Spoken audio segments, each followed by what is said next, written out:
Welcome to Tamil Cinewood. இன்னைக்கு evidence திரைப்படத்துடைய full shooting முடிஞ்சிட்டதா படக்குழு தரப்புலேருந்து புதிய வேக்கப் போட்டோவை படக்குழு வெளியிட்டிருக்காங்க. மலையாளத்தில் வெளியாகி தமிழ்நாட்டில் ஒரு வருடம் தியேட்டரில் ஓடின பிரேமம் திரைப்படத்தை February 1 மலையாளம் மற்றும் தமிழில் மீண்டும் ரீரிலீஸ் பண்ண போறதா தகவல் வெளியாயிருக்கு. இன்னைக்கு போர் திரைப்படத்துடைய மிரட்டலான டீசரை படக்குழு வெளியிட்டிருக்காங்க. விஜய் நம்பியார் இயக்கத்தில் அர்ஜுன் தாஸ், காளிதாஸ், ஜெயராம் இந்த படத்தில் முக்கிய ரோலில் நடிக்கிறாங்க. கூடிய சீக்கிரமா இந்த படம் தியேட்டரில் ரிலீஸ் ஆக போகுது. இயக்குனர் நடிகருமான ஆர்ஜே பாலாஜி அவர்கள் நடிப்புல சிங்கப்பூர் சலூன் கடந்த வாரம் தியேட்டரில் வெளியாகி வெற்றிகரமாக ஓடிட்டு இருக்கு. ஸோ வெளியான 2 நாட்கள் இந்த படம் 2,30,00,000 ரூபாய் வசூல் பண்ணியிருக்கிறதா சொல்லியிருக்காங்க.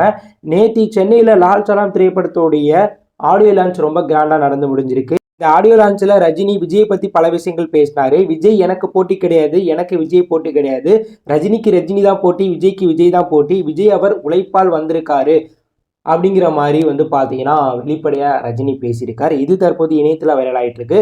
தனுஷ் அவர்களுடைய 51வது திரைப்படத்துடைய ஷூட்டிங் தற்போது ஹைதராபாத்தில் நடந்துகிட்டு இருக்கு. இந்த ஷூட்டிங்கில் தனுஷ் மற்றும் நாகார்ஜுனா அவர்களுடைய போர்ஷனாக படக்குழு எடுத்துட்டு இருக்காங்க. இந்த படம் சேகர் கமலா இயக்கத்தில் தனுஷ், ராஷ்மிகா மந்தனா, நாகார்ஜுனா முக்கிய ரோலில் நடிக்கிறாங்க. டிஎஸ்பி இசையமைப்பில் இந்த படம் உருவாகுது. நடிகர் கார்த்தி நடிப்புல போன வருடம் வெளியாகி மிகப்பெரிய வெற்றி பெற்ற சர்தார் திரைப்படத்துடைய 2வது பாக பூஜையை படக்குழு February 2 சென்னையில் போட போறதா அதிகாரப்பூர்வ தகவல் வெளியாயிருக்கு. மார்ச் ஏப்ரலில் இந்த படத்துடைய ஷூட்டிங் தொடங்க போறதா தகவல் வெளியாயிருக்கு. PS மித்ரன் இயக்கத்தில் கார்த்தி இந்த படத்தில் நடிக்க போறாங்க. யுவன் சங்கர் ராஜா இசையமைப்பில் இந்த படம் உருவாகுது. இந்த படம் கார்த்தியுடைய 26வது திரைப்படமா உருவாக போகுது. சந்தானம் அவர்களுடைய டிடி ரிட்டர்ன் திரைப்படத்துடைய 3வது பாகத்தை கூடிய சீக்கிரமா எடுக்க போறதா தகவல் வெளியாயிருக்கு. இயக்குனர் பிரேம் ஆனந்த் இயக்கத்தில் சந்தானம் இந்த படத்தில் ஹீரோவா நடிக்க போறதாவும், ஆர்யா அவர்களுடைய தயாரிப்பு நிறுவனம் இந்த படத்தை தயாரிக்க போறதா தகவல் வெளியாயிருக்கு. நடிகர் விக்ரம் அவர்களுடைய தங்கலான் திரைப்படத்துடைய ரிலீஸ் அப்டேட் வெளியாயிருக்கு. விக்ரம் அவர்களுடைய தங்கலான் திரைப்படத்துடைய போஸ்ட் ப்ரொடக்ஷன் ஒர்க்கில் படக்குழு ஈடுபட்டு இருக்காங்க. மேலும் பல ஃபெஸ்டிவல்லையும் இந்த படத்தை டெலிகாஸ்ட் பண்ணி பல அவார்டை வாங்குறதுக்காக படக்குழு இந்த படத்தோட ரிலீஸ் டேட்டை தள்ளி வச்சிருக்காங்க. இப்படிப்பட்ட சமயத்தில் தமிழ் நியூ இயர் ஸ்பெஷலாக இந்த படத்தை ரிலீஸ் பண்ண போறாங்களாம் படக்குழு. அதாவது ஏப்ரல் 11 இந்த படத்தை பேணிந்திய படமா ரிலீஸ் பண்ண போறதா தகவல் வெளியாயிருக்கு. சூர்யா அவர்களுடைய கங்கவன் திரைப்படத்துடைய புதிய போஸ்டரை இன்னைக்கு படக்குழு வெளியிட்டாங்க. அதாவது இந்த படத்தில் வில்லனா நடிக்கிற பாபி டியோல் அவர்களுடைய பிறந்தநாள் ஸ்பெஷல் போஸ்டரை ரிவீல் பண்ணியிருந்தாங்க. ஸோ பாபி டியோல் அனிமல் திரைப்படத்தின் மூலம் தற்போது மிரட்டலான வில்லனா வரம் வரார். அந்த வகையில் கங்கவான் திரைப்படத்திலையும் அவருக்கு ஓப்பனிங் சாங்லாம் இருக்கான். அது மட்டும் இல்லாமல் கங்கவான் திரைப்படத்தில் முழுக்க நெகட்டிவ் ரோலில் ஒரு முக்கியமான ரோலில் பாபி டியோல் நடிச்சிருக்கு அப்படிங்கிற தகவல் வெளியாயிருக்கு. மேலும் பாபி டியோல் அவர்களுடைய மிரட்டலான போஸ்டரா படக்குழு இன்னைக்கு அவருடைய பிறந்தநாள் ஸ்பெஷலாக வெளியிட்டாங்க.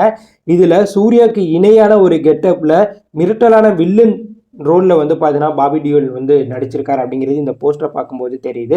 அந்தளவுக்கு மிரட்டலாக இருக்குது. ஸோ வெளியான 3 கங்குவான் போஸ்டருமே மிரட்டலாக இருக்குது. இதே போல் படம் இருந்தால் கண்டிப்பாக இந்த திரைப்படம் பாகுபலிக்கு இணையான ஒரு வசூலை பண்ண வாய்ப்பு இருக்குது. அந்தளவுக்கு இந்த படத்திற்கான எதிர்பார்ப்பு எகிரி இருக்கு. நடிகர் அஜித் அவர்களுடைய விடாமுயற்சி திரைப்படத்துடைய ஷூட்டிங் தற்போது நடந்துட்டு இருக்கு. இப்படிப்பட்ட சமயத்தில் அவருடைய 63வது திரைப்படத்துடைய முக்கியமான வில்லன் அப்டேட் வெளியாயிருக்கு. நடிகர் அஜித் அவர்களுடைய 63வது திரைப்படம் ஆதிக் ரவிச்சந்திரன் இயக்கத்தில் அஜித் ஹீரோவா நடிக்கிறாங்க. மைத்ரி மூவி மேக்கர் இந்த படத்தை தயாரிக்கிறாங்க.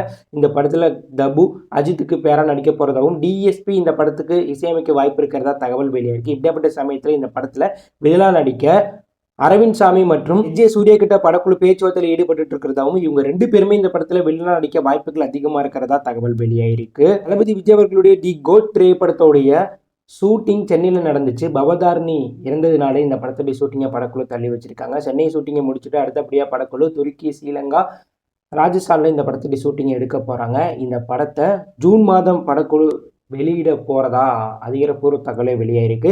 நமக்கு கிடைச்ச தகவல்படி ஜூன் 13 அப்படி இல்லைன்னா ஜூன் 26 இந்த படம் வெளியாக வாய்ப்பு இருக்கிறதா தகவல் வெளியாயிருக்கு. ஸோ இந்த வீடியோ கருத்தை கமெண்ட் லீவ் பண்ணுங்கள். இந்த எப்படி இருந்தால் லைக் பண்ணுங்கள், ஷேர் பண்ணுங்கள், கமெண்ட் பண்ணுங்கள். தேங்க்யூ ஃபார் வாட்சிங்.